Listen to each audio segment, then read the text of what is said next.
তো happy new year সবাইকে, নতুন বছর সবাইকে শুভেচ্ছা।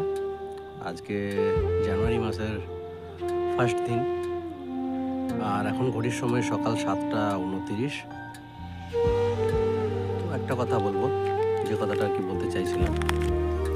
কথাটা হচ্ছে এই যে আগেকার দিনে আমরা ছোটোবেলায় শুনেছিলাম, মানে বড়রা আমাদেরকে বলতো, আমরা যখন ছোটো ছিলাম আর কি, ফার্স্ট জানুয়ারির দিনে তুমি যদি কিছু করো সেটা সারা বছর তোমাকে করতে হবে।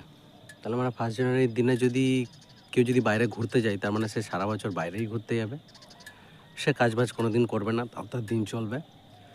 আর যারা পড়াশোনা করে, সে যদি ফার্স্ট জানুয়ারির দিনে পড়তে না বসে থাকে, তাহলে সারা বছর পড়তে হবে না, সে এমনিতেও পাস করে যাবে।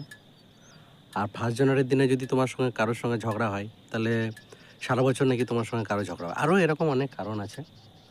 তো ছোটোবেলায় এগুলোকে বিশ্বাস করতাম, কিন্তু বর্তমান সময়ে মানে বড় হয়ে দেখছি সবই ভাঁওতা।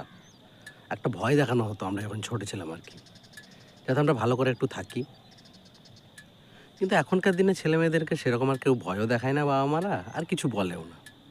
কিন্তু আমাদের সময় এই জিনিসটা ছিল, 90s-এর যুগ ছিল যখন, তখন আমরা বিশ্বাস করতাম। এত লাইটিং, এত ইন্টারনেট, এত টিভি, মোবাইল এসব তো ছিল না, তো আমরা বড়দের কথাই বিশ্বাস করতাম একটুখানি।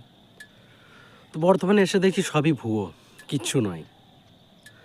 অর্ধেক জীবন তো এইসব বিশ্বাস করতে করতে পেরিয়ে গেছে, বাকিটা কাজ করতে করতে পেরিয়ে যাবে, তারপর বাকিটা বুড়ো বয়সে ঘরে বসে যাই না তারপর কি হবে। তো নতুন বছর সবাই ভালো থাকো, সুস্থ থাকো, আর হ্যাপি নিউ ইয়ার সবাইকে। বহুদিন পর ভালো থাকো, এর থেকে বেশি আর কিছু বলার নেই।